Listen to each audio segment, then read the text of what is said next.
Doctor Bhimrao Ambedkar पर गृह मंत्री अमित शाह के बयान के बाद विपक्षी दल बीजेपी और अमित शाह पर हमलावर है।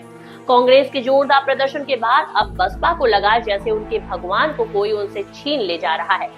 मायावती ने अपने भगवान के अपमान के खिलाफ आंदोलन करने का ऐलान कर दिया है। बसपा सुप्रीमो ने कहा कि डॉक्टर भीमराव अंबेडकर के अपमान के विरोध में 24 दिसंबर को पूरे देश में जिला मुख्यालय पर कार्यकर्ता प्रदर्शन करेंगे। उन्होंने कहा कि अमित शाह से इस मामले में माफी की मांग की जाएगी। अंबेडकर के बहाने कई सालों बाद बसपा एक बार फिर से सड़कों पर उतरने जा रही है।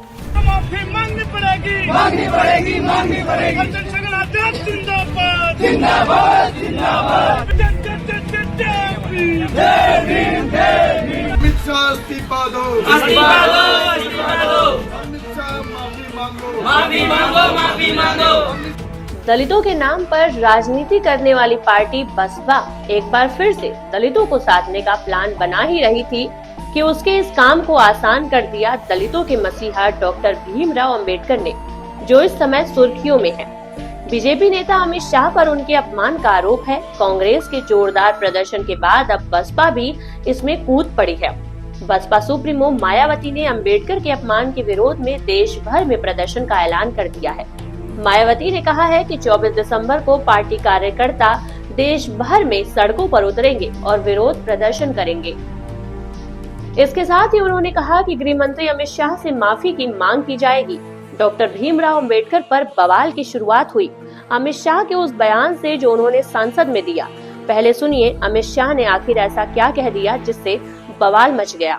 मान्यवर, अभी एक फैशन हो गया है, अंबेडकर अंबेडकर अंबेडकर अंबेडकर अंबेडकर अंबेडकर।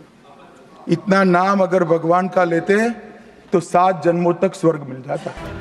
अपनी स्थापना के समय से ही बसपा दलितों की सबसे बड़ी हितैषी पार्टी बनकर उभरी थी। इसी के चलते कभी कांग्रेस पार्टी का कोर बैंक रहा दलित वर्ग बसपा के साथ आ गया था। स्थिति ये बन गई थी कि साल 1995 से 2007 के बीच 4 बार बसपा सरकार में आई, 3 बार गठबंधन और 1 बार प्रचंड बहुमत के साथ बसपा की सरकार बनी।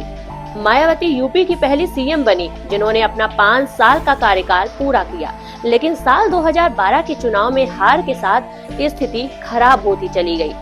2014 के लोकसभा चुनाव में पार्टी 0 सीट पर आ गई। 2017 के विधानसभा चुनाव में तीसरे नंबर की पार्टी बन गई। महज 19 सीटों पर जीत मिली। साल 2019 लोकसभा चुनाव अपने घोर विरोधी सपा के साथ मिलकर मैदान में उतरी, लेकिन फिर भी बहुत फायदा नहीं मिला। हालांकि 0 से बढ़कर 10 सीटों तक पार्टी जरूर पहुंच गई, लेकिन साल 2022 विधानसभा में फिर महज 1 सीट से ही संतोष करना पड़ा। 2024 लोकसभा चुनाव में पार्टी खाता भी नहीं खुल पाई। स्थिति ऐसी आई कि मायावती खुद अपनी राज्यसभा भी ना बचा पाई। दलितों के वोट बैंक पर बराबर लगती सेंध मायावती के लिए बड़ी चिंता का विषय बनी हुई है। मायावती कैसे भी अपने दलित वोट बैंक को दोबारा हासिल करना चाहती है, इसलिए अभी कुछ समय पहले ही उन्होंने अपने सभी पुराने नेताओं से संपर्क स्थापित करने का निर्देश पार्टी के बड़े नेताओं को दिया था। अब बाबा साहेब के अपमान के बहाने मायावती को अपने पैरों तले खिसकती जमीन को एक बार फिर से वापस लाने का मौका हाथ लगा। इसलिए मायावती ने सोच विचार कर अंबेडकर के अपमान पर बीजेपी को घेरने का मन बनाया। 24 दिसंबर को मायावती ने पूरे देश में विरोध प्रदर्शन का ऐलान किया। लंबे समय बाद बसपा कार्यकर्ता देश स्तर पर सड़क पर उतरेंगे।